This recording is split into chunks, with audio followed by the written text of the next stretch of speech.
Hey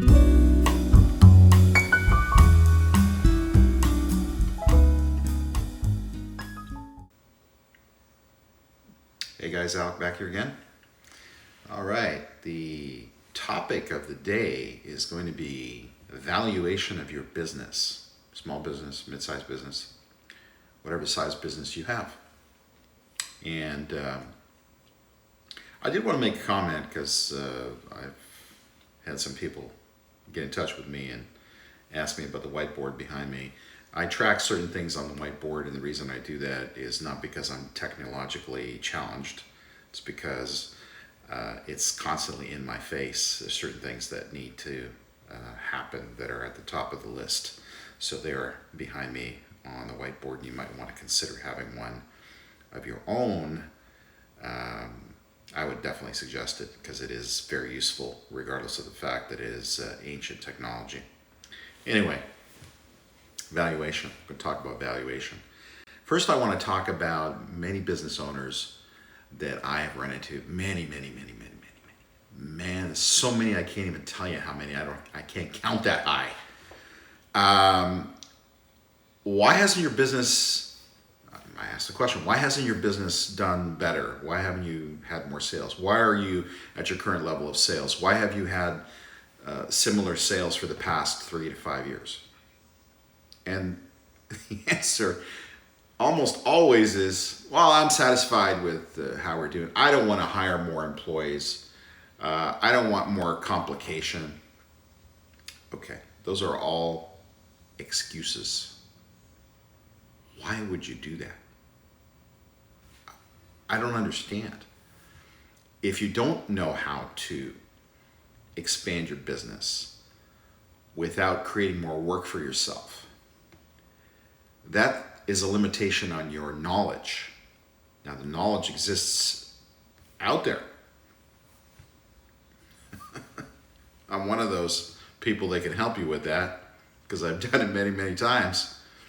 Of course, you can go elsewhere as well, but I mean, if you do a Google search, you're going to find a lot of people out there that can help you. And what I mean by help you, I mean uncomplicate your business while expanding your business. How about working less and making more money? Does that sound like a possible plan? It's available, but if you haven't been able to figure it out by now, you're probably not going to be able to figure it out. And that's not because you're dumb or stupid. It's just a lack of knowledge. So you just haven't learned how to do it. So you need to seek help from people who know how to do it. Okay, enough on that. Valuation. Why am I even talking about this? Well, if you think about it as a business owner, if you make more money, you have more choices. If you have more time, you also have more choices on what you can do. Maybe you can spend more time with your family. Maybe you can take more vacation time. Maybe you can take some vacation time. Maybe you can build that dream house that you've been thinking about for years and years.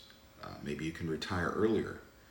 But you have to have the structure in your business to do that, to be able to obtain that. Now, there's essentially a two-step process. Is number one, you want to raise the revenue and profitability of your business over time, and then ultimately you need to exit. How are you going to exit? Are you going to sell it to your children?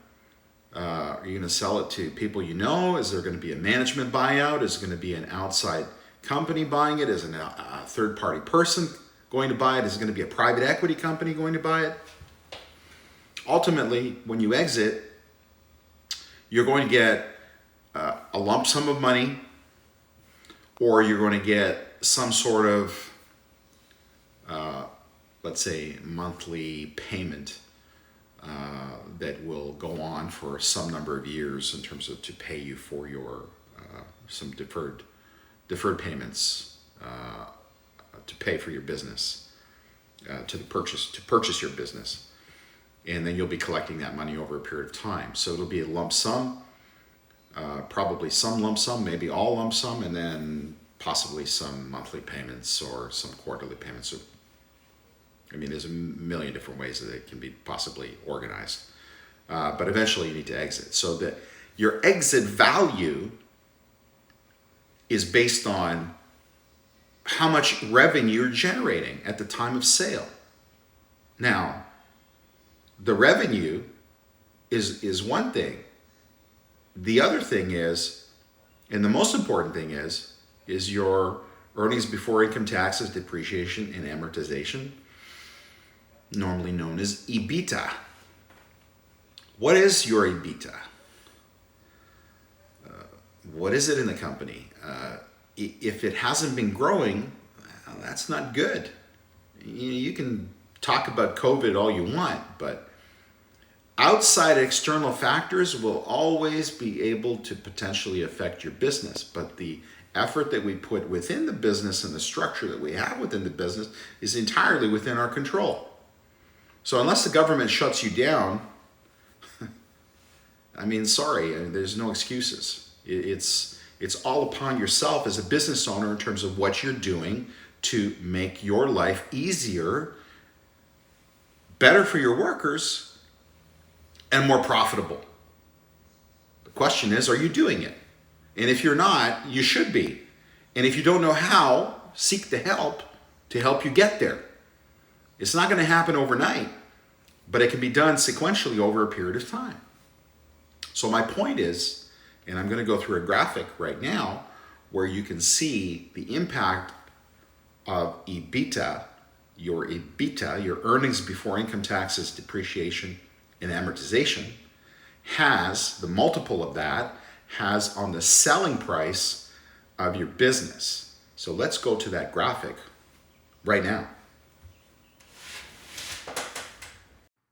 Okay, guys, so what we're looking at here is, if you look on the bottom section of this chart, these are the selling prices of various businesses, and this survey takes into account approximately 700 or so businesses in various price categories in terms of what they sold for, private businesses, that what they were sold for. And the multiple that you see in red is the EBITDA, the earnings before interest, taxes, depreciation, and amortization. The multiple of that amount, and that determined the selling price. So in other words, if your EBITDA was $1 million, and that would put you most likely in the range of the $5 to $10 million selling price. So $1 million times 5.16, $1 million in EBITDA times 5.16 on average would put you in the $5.1 million selling range, which would be the third box.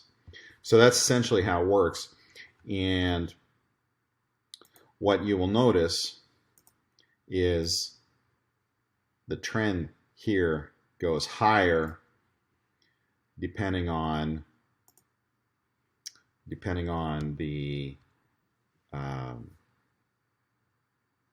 EBITDA and the selling price of the actual company. So the higher your EBITDA, not only does that create a higher selling price, but it'll give you you'll get a higher multiple based on the amount of earnings before interest, taxes, depreciation, and amortization that you actually generate. Okay, so the moral of this story is you want to increase your sales and you want to increase your earnings. And if you do that over a period of time, you will get a higher multiple of your earnings at the time of sale, which means more money in your pocket. Okay, so now that we've reviewed that graphic and we have a better understanding now of what we should try to achieve if we truly want a nice, comfortable retirement where you achieve all of the goals that you've wanted to achieve, or at least as many as possible out of the ones that you wanted to achieve. So that's all possible. The possibilities really are endless, but again, I want to go back to what I said before. You've got to show an upward trend in your sales and your earnings, and you want to increase that revenue level, adding on more employees. But that, again, this doesn't mean that you're creating more complication for yourself internally, for your personal complication. You need to have the literally a chess pieces in place. Put all the chess pieces where they need to be.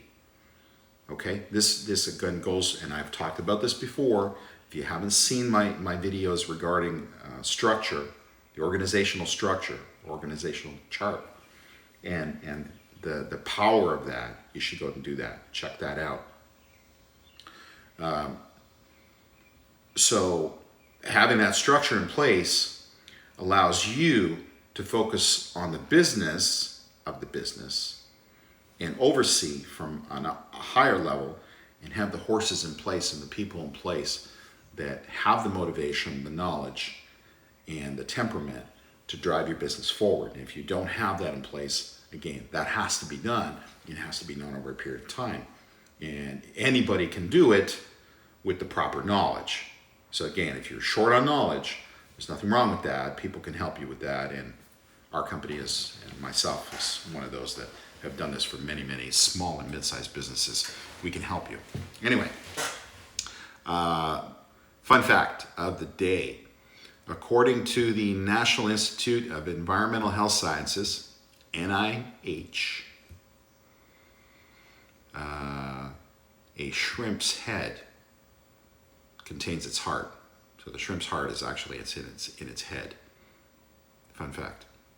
Anyway, if you enjoyed the content of this video, please go ahead and like this video, share, subscribe, and ring that bell for the latest videos coming your way.